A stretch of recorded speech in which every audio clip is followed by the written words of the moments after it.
Good morning everyone. Welcome to our channel RDS Group. Class, as you know, yesterday we have completed our chapter exercise.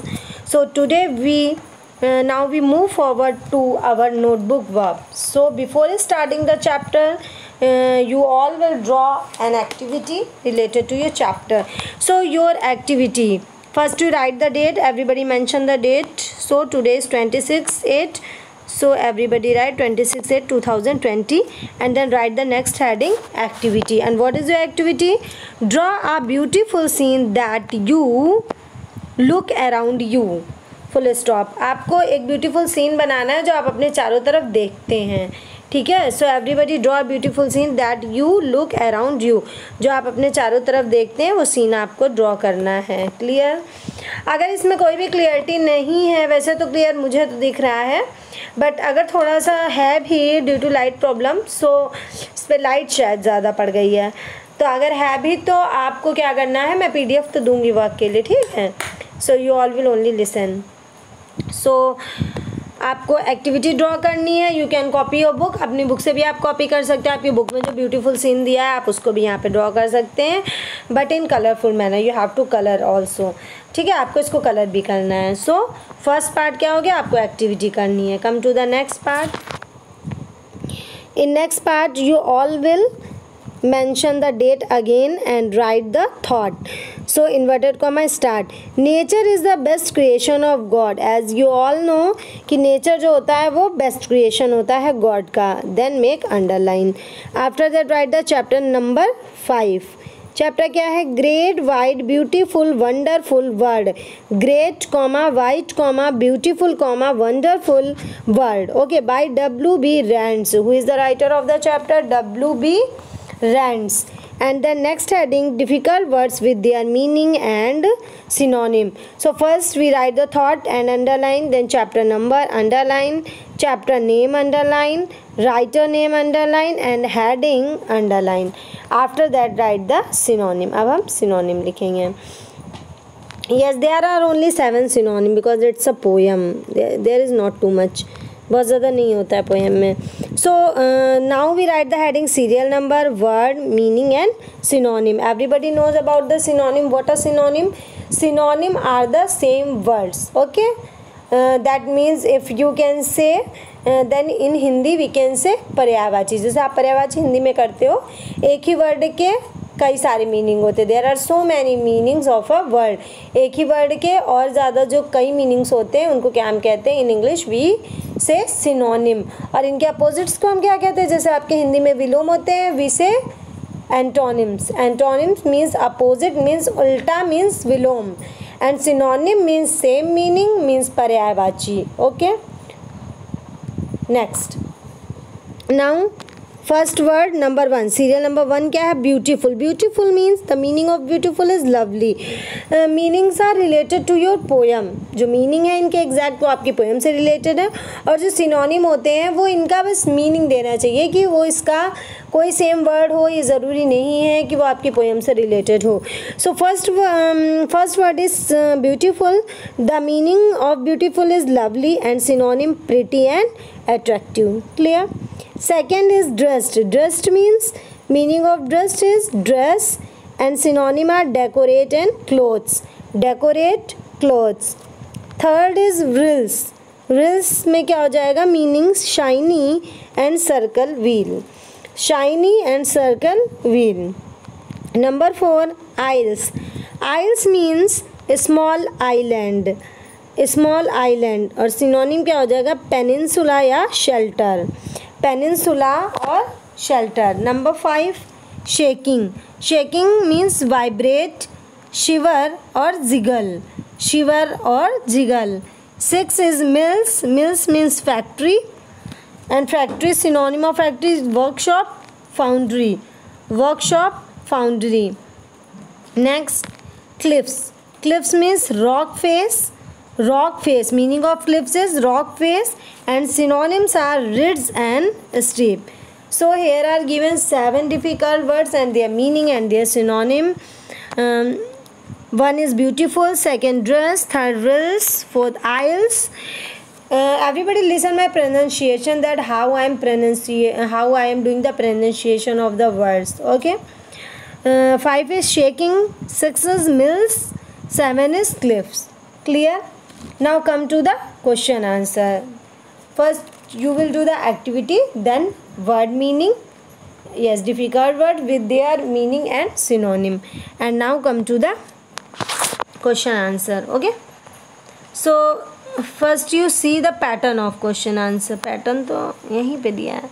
yes, so pattern आपको कैसे करना है? Before it I have written all the question answer in your notebook for you. That was the first time, and I have told you that next time I will not write. That's why I have not written. I have only made the format. I have only made the structure. मैंने कहा था कि मैं next time नहीं लिखूँगी. That's why I have only made the structure. मैंने ये structure बना दिया है कि आपको कैसे क्वेश्चन आंसर करने हैं. Now you all will write your own. अब आप खुद से लिखिए. एक चैप्टर में तो मैंने आपको क्लियर किया ना कैसे मैं लिखाती हूँ. सो अब आपको हमारा पैटर्न पता चल गया. यू नो माई पैटर्न, है ना. दैट व्हाट आई वांट कि मुझे क्या चाहिए. सो अब आपको इस वे में लिखना है. फिर भी मैंने स्ट्रक्चर आपके लिए बना दिया. So first you all write the heading, answer the following question, then note down question number 1 from your book, and then answer and then underline. After completing one answer you all will make underline. Then question 2 its answer, underline. Question 3 answer, underline. Question 4 answer, its underline. Clear? Next come to the question number 2. Answer the following questions with the reference to context. Number 2 पे आएंगे. ये heading है और inverted comma start कहाँ से? U dot dot dot dot small तक, inverted comma close. Okay. So question 1 answer, question underline. Question 2 answer.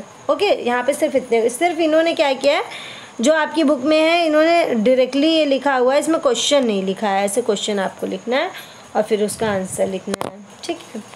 Now as you can see this is the same pattern that I have made. जैसे मैंने बनाया वैसा ही है same. देखिए number 1 ये पड़ा हुआ है, आंसर द फॉलोइंग. और इन्होंने सिर्फ यहाँ पे क्वेश्चन नहीं लिखा, आपको यहाँ क्वेश्चन भी लिखना है. मतलब इन्होंने सिर्फ ऐसे 1 डाल दिया है ना ऐसे करके ये, बट आपको इसको लिखना है. ये क्वेश्चन 1 है, फिर इसका आंसर क्या होगा. Clear? So look at the question number 1. What does the wonderful wind do? The wonderful wind shakes the tree. Wonderful wind क्या करती है? It shakes the tree, tree को शेक करती है. Walks on the water and whirls the mills and talks to itself on the top of the hill. Listen again. The wonderful wind shakes the tree, walks on water and whirls the mills and talks to itself on the top of the hill. Clear? Second question is, how is the word dressed? How is the word dressed? The word is dressed with water and grass. The word is dressed with water and glass. Now question 3. Why does the poet feel himself to be small initially as compared to the earth? Okay. The poet feels himself, answer. The poet feels himself small because earth is spread thousands of miles and gives food, water and shelter to everyone. क्योंकि बहुत दूर दूर तक की फैली हुई है अर्थ और हम सबको शेल्टर भी देती है, वाटर भी देती है. ठीक है ना, सब देती भी है. सो क्या है कि why does the poet feel himself to be so we are very small. ठीक है, in front of earth. Next question number 4. Why does the poet call the earth friendly?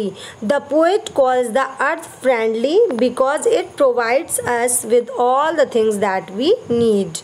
जिन चीज़ों की हमें ज़रूरत होती है वो सारी चीज़ें प्रोवाइड करती है. That's we can say that earth is our friend.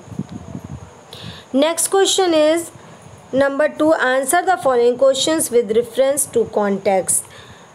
You are so great and I am so small. Okay. Question number 1. Who is I and you in the given line? I और you कौन है? तो I is poet, W B Rand. यहाँ पे I कौन है? Poet है. and you is earth. और you कौन है? यहाँ पे किससे बात वो कर रहा है? अर्थ से कर रहा है. Question number 2. Do you think I is actually small? क्या आपको लगता है आई वास्तव में स्मॉल है? Yes, in comparison of earth I is small in actual. हाँ, अगर हम कंपेयर करते हैं अर्थ से तो आई स्मॉल है। So now you can see questions are completed. So everybody today complete this work today or tomorrow when you will get the time, then you will complete. But everybody do all the work in good handwriting and in systematic manner. Writing should be very neat and clean, and there should be date also, and all work should be underlined. सारा work underline होना चाहिए with black sketch colour. Clear? So first you will do activity, colorful activity, then difficult words, then question answer. Okay, question answer and also exercise of book. So everybody complete today in this period or after this period. I will provide you PDF before 12 o'clock in your WhatsApp group. आपके WhatsApp group में मैं आपको PDF दे रही हूँ और आपको ये पूरा वर्क अपना कंप्लीट कर लेना है। And after completing your work you all will make video, okay, but send on Saturday. बना के अभी से रख लीजिएगा, क्योंकि आप क्या करते हो फिर जब पीरियड चल रहा होता है सैटरडे को, उसी टाइम आप पीरियड उधर चलता ही रहता है, इधर आप जो है क्या करने लगते हैं आप लोग, इधर आप वीडियो बना भेज रहे हैं। सो as soon as you will complete your work, at the same time you all will make your video बना के रख लीजिए। जब सैटरडे को आएगा तो आप तुरंत जैसे ही ओपन होगी हमारी व्हाट्सएप ग्रुप वैसे ही आप सेंड कर देंगे अपना PDF। That is clear to you? Any confusion class? If you have any confusion and any other type of questions then write in comment box. if I am unable to see one time, then write your question again and again, बार बार लिख के पूछ लीजिएगा। and also learn the exercise. Tomorrow I will ask questions, that means tomorrow will be your revision, and after tomorrow I will start the next chapter. So today chapter 5 is completed. That is clear to all of you? Okay, thank you for watching the video. Thank you and have a nice day.